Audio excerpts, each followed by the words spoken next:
And now let me come to you all to find out how difficult or easy it was.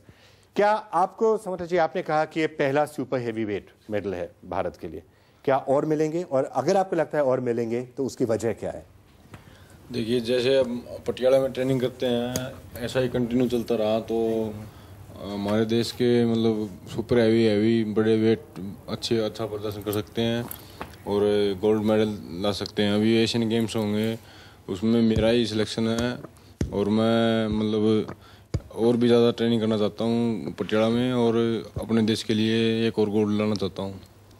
Sunil ji, आपको final में तो walk over मिल गया, पर क्या आपको क्या लगता है, जब भारत ने अगर इतना अच्छा किया है, 10 बॉक्सर्स में से 7 को मेडल्स मिले हैं, उसकी वजह क्या थी? होम क्राउड था कि ट्रेनिंग की वजह से, कि उसकी वजह क्या थी? उसकी वजह ये है, जब 2008 में बीजिंग ओलंपिक में बॉक्सिंग में इतना परफॉर्मेंस अच्छा दिया, मतलब उसमें विजेंद्र ने एक ब्रॉन्ज मेडल जीता, उसके बाद इंडिया में इतना बॉक्सिंग में बहुत इम्प्रूव हुआ। मनोज, क्या आपको लगता है कि क्राउड का सपोर्ट भी काफी बड़ा फैक्टर है? सारी की सारी क्राउड जब चीयर कर रही है, आपको उससे एनर्जी मिलती है? रेसलिंग और बॉक्सिंग तो ऐसे एग्रेसिव गेम है, इसमें जितनी मतलब जो भी देसी लड़के हैं हरियाणा के, ज़्यादातर पब्लिक जो शोर मचाती है उतना ज़्यादा क्रोधित होते हैं। अच्छा, ये हरियाणा की बात है क्या? हम लोग भी यही सोच रहे हैं कि सारे बॉक्सर्स, रेसलर सबके सब हरियाणा से। हरियाणा में क्या है? क्या घी दही की वजह से है कि कुछ और है? दूध दही का खाना यह है मेरा हरियाणा। दूध दही का खाना यही हमारा Haryana. Tanuji, the coach is here also with us. The training, I think it's an important part? The most important part is training. It's planned training. And I think what we all are trying to forget is one the very important aspect of training was the centers of Sports Authority of India. All my boxers and all my medalists, they are the products of the centers of Sports Authority of India. For a sportsman to come up, you need 8 to 10 years of continuous training to come to his peak. And that is what has happened. Besides them, there are many sponsors who have come up which are never there. Now they are sitting there from the Mittal. I think they are the first people who had come up to boxing. Yeah. But now there are many like so Sahara, now their livelihood is taken. See, now these people who were not having even cycles in the camps now have different cars. They are better cars than the coaches now. Oh, they are better fantastic. Well, we are glad to hear that.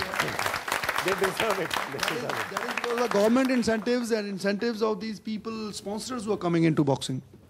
Okay, let me just, before I come to the crowd factor, which I think may have been particularly important for the two of you, I just want to stay on this Haryana factor, the ghee factor, and why is it that we do so well in many of these aggressive sports? Now, Geeta, Babita and Yogeshwar ji.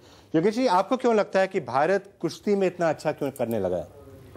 कुश्ती में पहले भी अच्छा करता था, तो अब भी और ज़्यादा और अच्छा करना है, क्योंकि जैसे हरियाणा के लगा लो, हर गांव में अखाड़ा है, हर घर में पहलवान है, और अब जो नई बात आई हुआ है जीत की भूख। अब हर एक पहलवान लगा लिया, बॉक्स लगा, किसी भी खिलाड़ी जीत की भूख बढ़ी है, जीतना चाहते हैं, और भूख बढ़ेगी आदमी कुछ प्रैक्टिस बहुत ज्यादा करेगा। पहलवानों को देखा मैंने कैंप में, हमारे जो 4 नंबर पहलवान थे वो पागल हुए थे प्रैक्टिस के लिए। 1 साल से देख रहा हूँ, कहीं भी जाओ बच्चे प्रैक्टिस डंड मारने लग रहे हैं। दूसरे देखा वो रूम में उसने लगा दी, बहुत ज्यादा ट्रेनिंग की इस टाइम, बहुत ज्यादा ट्रेनिंग। आप दोनों की जो केस स्टडी है, आप क्या 5 बहनें हैं और पांचों की पांचों कुश्ती करती हैं, तो घर में क्या होता है ये मैं जानना चाहता हूँ। ये चलता रहता है, जब से आप छोटे थे यही चलता रहता था?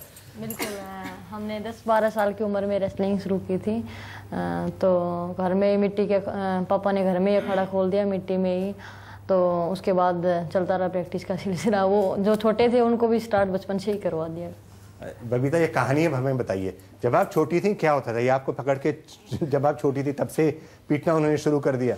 नहीं, लड़ाई कभी नहीं हुई, वैसे मैट के ऊपर तो दोनों के दोनों एक दूसरे ऐसे होते थे कि भाई मेरे को मैं इसको रहा हूँ, ये सोचती थी मैं इसको रहा हूँ, तो दोनों में बहुत ज़्यादा टक्कर होती थी। मैं पॉइंट ले लेती तो इसको गुस्सा आता कि इसने पॉइंट कैसे ले लिया, अगर ये पॉइंट ले लेती थी तो मेरे को ये होता कि इसने पॉइंट कैसे ले लिया, तो दोनों के बीच मैट पे ज़्यादा होती थी। और आपकी जो बाकी 3 बहनें हैं, गीता जी हमें पिछले हफ्ते भी बता रही थी कि वो भी मेडल जीतने वाली हैं। बिल्कुल, क्योंकि अभी वो कैडेट्स हैं, तो कैडेट्स में उन्होंने एशियन चैम्पियन हैं तीनों, एक बार की तीनों गोल्ड मेडलिस्ट हैं, एक बार तीनों सिल्वर मेडलिस्ट हैं एशिया में। तो अभी उनकी एज छोटी है, जब हम इस सीनियर लेवल तक आएंगे तो वो भी जरूर नाम रोशन करेंगे देश का।